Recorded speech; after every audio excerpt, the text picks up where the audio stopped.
নমস্কার বন্ধুরা, আমি অধ্যাপক অয়ন ব্যানার্জি। আজকে যে বিষয়টা নিয়ে আলোচনা করতে চলেছি সেটা হচ্ছে যে 5টি রিনিউয়েবল এনার্জি স্টক, মূলত সোলার স্টক। রিনিউয়েবল এনার্জি কতটা বড় সেক্টর হতে পারে সেটা নিয়ে নিশ্চয়ই কাউকে নতুন করে কিছু বলার অপেক্ষা রাখে না, আমরা সকলেই সেটা জানি। এবং শুধু রিনিউয়েবল এনার্জি নয়, ভারতবর্ষের ক্ষেত্রে এনার্জি সেক্টরেরই একটা বিশাল পেনিট্রেশনের জায়গা রয়েছে। কারণ ভারতবর্ষ যেহেতু একটা ডেভেলপিং কান্ট্রি, আপনি যদি দেখেন যে ভারতবর্ষের যে জনসংখ্যা 1.4 বিলিয়ন, 140 কোটি, সেখানে যেগুলো উন্নত দেশ, আপনি ইউরোপ বা আমেরিকার দেশগুলি, সেখানে পাওয়ার কনজামশনের মানে পার হেড পরিমাণ অনেক বেশি ভারতবর্ষের থেকে। তো ভারতবর্ষ ডেভেলপিং কান্ট্রি, যখন এখানকার মানুষের হাতে আরও অর্থ আসবে, যখন তাদের অবস্থা আরও ভালো হবে, তখন কিন্তু পাওয়ার কনজামশন সহজেই বাড়বে। যত আপনার হচ্ছে মানুষের বাড়িতে এসি বসবে, ভারতবর্ষ একটি গরমের দেশ, মাত্র 7% মানুষের বাড়িতে এসি আছে। এটা কতটা পেনিট্রেশনের জায়গা বুঝতেই পাচ্ছেন, গ্লোবাল ওয়ার্মিং বাড়ার ফলে। তত মানুষের বাড়িতে হিটার বসবে, যত মানুষের বাড়িতে বড় বড় রেফ্রিজারেটর বসবে, এবং যত ইন্ডাস্ট্রিয়ালাইজেশন হবে, ভারতবর্ষে প্রচুর নতুন ইন্ডাস্ট্রি গড়ে উঠছে, ডেটা সেন্টার ইত্যাদি ইত্যাদি, এগুলোয় প্রচুর পাওয়ার লাগে। তো যত এই হাউসহোল্ড এবং ইন্ডাস্ট্রিতে পাওয়ার কনজামশন বাড়বে, তত এই পাওয়ার সেক্টরের ডিমান্ড বাড়বে। আবার পাওয়ার সেক্টরের মধ্যেও যে রিনিউয়েবল এনার্জি সেক্টর, যেটাকে ভারত সরকার একটা খুব গুরুত্ব নিয়ে দেখছে, কারণ পলিউশনও গোটা বিশ্বব্যাপী একটা বড় সমস্যা। ভারতবর্ষের মতো একটি তৃতীয় বিশ্বের দেশের ক্ষেত্রে এটি আরও একটি বড় সমস্যা। তো সেই সমস্যার সমাধান করতে গেলেও হচ্ছে রিনিউয়েবল এনার্জিতে ঢুকতে হবে। এবার রিনিউয়েবল এনার্জির মধ্যে অনেক কটি ভাগ রয়েছে, আপনারা সকলেই জানেন। তার মধ্যেও সোলার এনার্জির প্রসপেক্ট সব থেকে ভালো, কেননা ভারতবর্ষ একটি উষ্ণ দেশ, দেশের ম্যাক্সিমাম জায়গাতেই বছরের অধিকাংশ সময় সূর্য দেখা যায়, ফলে সোলার এনার্জি ইউজ করা খুব ইজি। তো এর ফলে সরকার সোলার এনার্জির প্রতি বিশেষ নজর দিচ্ছে রিনিউয়েবল এনার্জি সেক্টরের মধ্যেও। তো এরই 5টি শেয়ার নিয়ে আমরা আজকে ভিডিওতে সংক্ষেপে আলোচনা করব। তো যারা আমার এই ভিডিওটি প্রথম দেখছেন, এখনও আমার চ্যানেলে এখনও সাবস্ক্রাইব করেননি আমার চ্যানেলে, তারা অবশ্যই সাবস্ক্রাইব করে নিন, এবং যদি ভিডিওটি ভালো লাগে লাইক দিয়ে উৎসাহিত করবেন। তো 5টি রিনিউয়েবল এনার্জি স্টকের মধ্যে প্রথম আলোচনা করব ওয়ারি এনার্জিস সম্পর্কে। ওয়ারি এনার্জিস, যেমন আপনারা স্ক্রিনে দেখতেই পাচ্ছেন, যে একটি মিড ক্যাপ কোম্পানি, 78,000 কোটির কাছাকাছি মার্কেট ক্যাপ, এবং বর্তমানে এর পি 62। কিন্তু দেখতে হবে যে সেক্টর পি কিন্তু 50-এর ওপরে। আপনি যদি দেখেন যে রিনিউয়েবল এনার্জি স্টকগুলি বা সোলার এনার্জি স্টকগুলি সবকটাই কিন্তু ওভার ভ্যালুড হিসেব মতো, কিন্তু যেহেতু মার্কেট মনে করছে যে এদের গ্রোথ চান্স অনেকটা বেশি, এদের ফিউচার প্রসপেক্ট অনেকটা বেশি, তাই এদের একদম আন্ডার ভ্যালুতে পাওয়া কিন্তু খুব মুশকিল। কিছুটা ওভার ভ্যালুয়েশনে এরা ট্রেড করবে, যেখানে সেক্টর পি হচ্ছে 50-এর ওপরে। এবার যদি এর রেভিনিউ দেখেন, তাহলে দেখতে পাচ্ছেন যে রেভিনিউয়ের ক্ষেত্রে কিন্তু সোলার পাওয়ার প্রোডাক্টস ইত্যাদি ক্ষেত্রে, অর্থাৎ আপনার সোলার এনার্জি থেকেই ম্যাক্সিমাম রেভিনিউ জেনারেট করছে এই ওয়ারি এনার্জিস। এবং এর যদি এবার ফিনান্সিয়ালস দেখেন, তাহলে আপনারা দেখতে পাবেন যে 2022-এ 2,800 কোটি থেকে 23-এ 6,751 কোটি থেকে বর্তমানে 11,000 কোটি পেরিয়ে গেছে। দেখুন কতটা রেভিনিউ বাড়ছে, প্রায় ডাবল করে করে বাড়ছে প্রত্যেক বছরে। এবং প্রফিট 75 কোটি থেকে 483 কোটি থেকে 1,237 কোটি। রেভিনিউও যেমন বাড়ছে, প্রফিট তার থেকেও বেশি করে বাড়ছে। তো স্বাভাবিকভাবেই এত বেশি গ্রোথ ওরিয়েন্টেড স্টক, তার এবং রেভিনিউ এবং প্রফিটেবিলিটি এত বেশি পরিমাণে বৃদ্ধি পাচ্ছে, তো এটা একটু ওভার ভ্যালুড থাকবে, কিন্তু এর ফিনান্সিয়ালস অসাধারণ, সেটা দেখলেন। এবার এর আমরা শেয়ার হোল্ডিং প্যাটার্ন দেখে নিই। এর শেয়ার হোল্ডিং প্যাটার্নে দেখতে পাচ্ছেন যে প্রোমোটার হোল্ডিং এর 64%-এর ওপরে, যেটা ভালো জিনিস। এফআইআই এবং ডিআইআইদের কাছে টোটাল 5%-এর ওপর রয়েছে, এবং পাবলিক সাধারণের কাছে 30%-এর ওপর রয়েছে। তো প্রোমোটার হোল্ডিংয়ে সেই অর্থে কোনো কিছু সমস্যা নেই। নেক্সট আমরা যে সোলার এনার্জি স্টক সম্পর্কে আলোচনা করব, সেটি হচ্ছে কেপিআই গ্রিন। কেপিআই গ্রিন যদি দেখেন, যে কেপিআই গ্রিন লাস্ট বছরেও ভালো রিটার্ন দিয়েছে এবং এটি একটি স্মল ক্যাপ কোম্পানি, মাত্র 10,000 কোটির ওপর মার্কেট ক্যাপ। এর পি কিন্তু 46-এর ওপরে। আর যদি এর রেভিনিউ দেখেন তাহলে দেখতে পাচ্ছেন সোলার পাওয়ার এবং প্ল্যান্ট থেকেই এর রেভিনিউয়ের কিন্তু 100% আসে। এবার যদি আমরা এই কেপিআই গ্রিনের একটু ফিনান্সিয়ালস দেখে নিই তাহলে আমরা দেখতে পাবো এর 230 কোটি থেকে 644 কোটি থেকে 1024 কোটি, অর্থাৎ রেভিনিউ খুব ভালোভাবে বাড়ছে, এখানেও ডাবল বা তার বেশি পরিমাণে বাড়ছে। প্রফিট 43 কোটি থেকে 110 কোটি হয়ে 162 কোটি, প্রফিটও খুব ভালোভাবে বাড়ছে।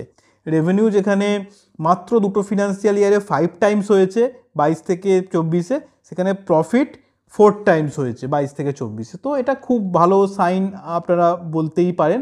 এবার আমরা এর শেয়ার হোল্ডিং প্যাটার্ন দেখে নিই। প্রোমোটার হোল্ডিং 48%-এর ওপরে, কিন্তু এর প্লেজিং কিন্তু 45% রয়েছে। এইটা এর একটা কনসার্নিং ব্যাপার শেয়ারটির ক্ষেত্রে। এফআইআই হোল্ডিং প্রায় 9%, এবং যদি দেখেন লাস্ট কোয়ার্টারে এফআইআই হোল্ডিং 4% থেকে 9% হয়েছে, অর্থাৎ অনেকটা এফআইআই হোল্ডিং কিন্তু বেড়েছে। এবং ডিআইআই হোল্ডিং 0.43%, সেটাও কিন্তু লাস্ট কোয়ার্টারে কিছুটা হলেও বেড়েছে। তো এই হচ্ছে শেয়ার হোল্ডিং প্যাটার্ন। এবার আমরা নেক্সট যে সোলার এনার্জি স্টক সম্পর্কে আলোচনা করব সেটি হচ্ছে প্রিমিয়ার এনার্জি। প্রিমিয়ার এনার্জি এর পি 236-এর ওপর, খুবই over valued stock. Mid cap company, 57,000 কোটির ওপর এর মার্কেট ক্যাপ রয়েছে। এর আমরা রেভিনিউ দেখি তাহলে দেখব সোলার মডিউলস থেকে প্রায় 70%, সোলার সেলস থেকে 25% প্লাস, এবং তাছাড়াও সোলার বিভিন্ন জিনিস থেকে এরা রেভিনিউ করে। তো ম্যাক্সিমামটাই রেভিনিউ এদের সোলার থেকেই কিন্তু আসছে। এবার যদি এর আমরা ফিনান্সিয়ালস দেখি তাহলে দেখব 721 কোটি থেকে 1050 কোটি, এবং প্রফিট 13 কোটি থেকে 7 কোটি। রেভিনিউ বেড়েছে কিন্তু প্রফিট কমে গেছে, এবং ডেট বা ঋণ কিন্তু বৃদ্ধি পেয়েছে 934 কোটি থেকে 1393 কোটি। এটি কিন্তু একটি চিন্তাজনক বিষয়। এবার যদি আমরা এর প্রোমোটার হোল্ডিং দেখি, প্রোমোটার হোল্ডিং 64%-এর ওপর রয়েছে। এফআইআই এবং ডিআইআই হোল্ডিং এই স্টকটিতে প্রায় 10% মতো রয়েছে। তো এই দিক থেকে এটা একটা ভালো সাইন বলা যেতে পারে। নেক্সট আমরা সোলার পাওয়ার জেনারেশনের সঙ্গে যুক্ত যে স্টকটি সম্পর্কে আলোচনা করব সেটি হলো সুইলেক্ট এনার্জি সিস্টেমস লিমিটেড। এই স্টকটির পি মাত্র 28, সেক্টর পি থেকে অনেকটা কম, সেটা দেখতে পাচ্ছেন। স্টকটি একটি স্মল ক্যাপ কোম্পানি, 1600 কোটির ওপর মার্কেট ক্যাপ। এর যদি রেভিনিউ ব্রেকআপ দেখেন তাহলে দেখতে পাবেন যে সোলার পাওয়ার জেনারেটিং থেকে 61%-এর ওপর, সোলার প্যানেলস থেকে 36%, অর্থাৎ প্রায় 90%-এর ওপর এর রেভিনিউ কিন্তু সোলার থেকেই আসছে।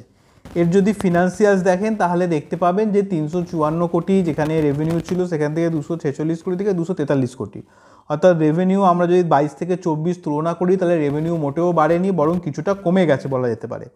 প্রফিট যদি দেখেন 32 কোটি থেকে 5 কোটি থেকে 62 কোটি, প্রফিট কিন্তু কিছুটা বেড়েছে, কিন্তু বেশ কিছু ঋণও রয়েছে কোম্পানিটির, এটা কিন্তু মাথায় রাখতে হবে। 567 কোটি 2024-এর ফিনান্সিয়াল ইয়ার অনুযায়ী।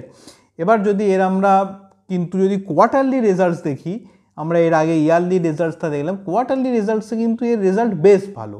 কোম্পানিটি 48 কোটি যেখানে সেপ্টেম্বরে রেভিনিউ ছিল সেটা হয়ে গেছে 198। তো জাস্ট যদি কোয়ার্টার অন কোয়ার্টার দেখেন 23 সেপ্টেম্বর কোয়ার্টার থেকে 24 সেপ্টেম্বর কোয়ার্টার, তাহলে প্রায় 4 টাইমস রেভিনিউ বেড়েছে। এবার যদি এর প্রফিট দেখেন তাহলে 6 crore সামথিং ছিল 23-এ, সেখান থেকে 8.23, অর্থাৎ প্রফিটও কিন্তু মোটামুটিভাবে 50% বৃদ্ধি পেয়েছে, অর্থাৎ রেভিনিউ এবং প্রফিটেবিলিটি কোয়ার্টার অন কোয়ার্টার বেসিসে কিন্তু বেড়েছে। এবার কোম্পানিটির আমরা শেয়ার হোল্ডিং প্যাটার্ন দেখে নিই তাহলে আমরা দেখতে পাচ্ছি যে কোম্পানিটির প্রোমোটার হোল্ডিং 56%-এর ওপর রয়েছে। কোম্পানিতে এফআইআই হোল্ডিং 0.07% রয়েছে। তো এই হলো কোম্পানিটির শেয়ার হোল্ডিং প্যাটার্ন। আচ্ছা, আরও যে সোলার এনার্জি কোম্পানি বলবো তার আগে বলি যে আমার যারা চ্যানেলের যারা মেম্বারশিপ নিতে চান তারা এখানে জয়েন বাটনে ক্লিক করে নিতে পারেন। 199 টাকা মাত্র ফিজ এই মেম্বারশিপের ক্ষেত্রে। এবং এখানে আপনারা আমি প্রতি মাসে কোন শেয়ার কিনছি বিক্রি করছি সেগুলো নিয়ে আমি ভিডিও করি, মেম্বার্স অনলি ভিডিও, যেমন এটা দেখতে পাচ্ছেন নভেম্বর মাসে আমার কেনা শেয়ারগুলি সম্পর্কে। এবং এছাড়াও আরও অন্যান্য পার্কস রয়েছে, কাস্টমাইজড ইমোজি রয়েছে, প্রায়োরিটি বেসিসে আপনাদের কমেন্টের আমি রিপ্লাই দেবো যদি মেম্বারশিপ নেন, ইত্যাদি আরও অন্যান্য পার্কস রয়েছে, এটা আপনারা দেখতে পাচ্ছেন। তো নেক্সট স্টক হলো এনটিপিসি গ্রিন। এনটিপিসি গ্রিন একটি পিএসইউ কোম্পানি। এনটিপিসির সঙ্গে সকলেই পরিচিত এবং কোম্পানিটি কিন্তু লার্জ ক্যাপ কোম্পানি। কোম্পানিটি প্রি 347-এর ওপর, তো অনেকটাই ওভার ভ্যালুড। এবং কোম্পানিটির যদি আপনারা রেভিনিউ ব্রেকআপ দেখেন তাহলে দেখতে পাবেন 90% কিন্তু রেভিনিউ আসছে সোলার থেকে। এছাড়াও উইন্ড এবং অন্যান্য এনার্জি থেকেও কিছুটা রেভিনিউ করছে, কিন্তু 90%-এর ওপর রেভিনিউ সোলার এনার্জি থেকেই এনটিপিসি গ্রিন কিন্তু আনছে।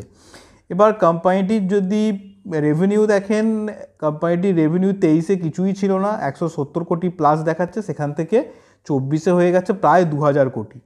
তো এই কোম্পানিটি একটি তুলনামূলকভাবে নতুন কোম্পানি, সেই অর্থে বলা যেতে পারে যে কোম্পানিটির সামনে অনন্ত সম্ভাবনা রয়েছে, কিন্তু এখনও সেই সম্ভাবনাগুলো খোলার জায়গা রয়েছে, কিন্তু কোম্পানিটি বেশ ওভারভ্যালুডও রয়েছে। এনটিপিসি গ্রিনের প্রোমোটার হোল্ডিং যদি দেখেন প্রায় 90%-এর কাছাকাছি সরকারের কাছে থাকা কোম্পানি। এফআইআই এবং ডিআইআই মিলিয়ে প্রায় 8% কোম্পানিটিতে হোল্ড করছে। তো যে 5টি স্টক সম্পর্কে আলোচনা করব বলেছিলাম, 5টি সোলার এনার্জি স্টক, একই সঙ্গে রিনিউয়েবল এনার্জি স্টক সম্পর্কে আলোচনা করলাম। আপনাদের ভিডিওটি কেমন লাগলো কমেন্ট করে জানাবেন। আপনাদের পোর্টফোলিওতে কোন কোন সোলার বা রিনিউয়েবল এনার্জি স্টক রয়েছে এবং আপনারা মনে করছেন সেগুলি ভবিষ্যতে মাল্টিব্যাগার রিটার্ন দিতে পারে, সেগুলি সম্পর্কেও বলবেন।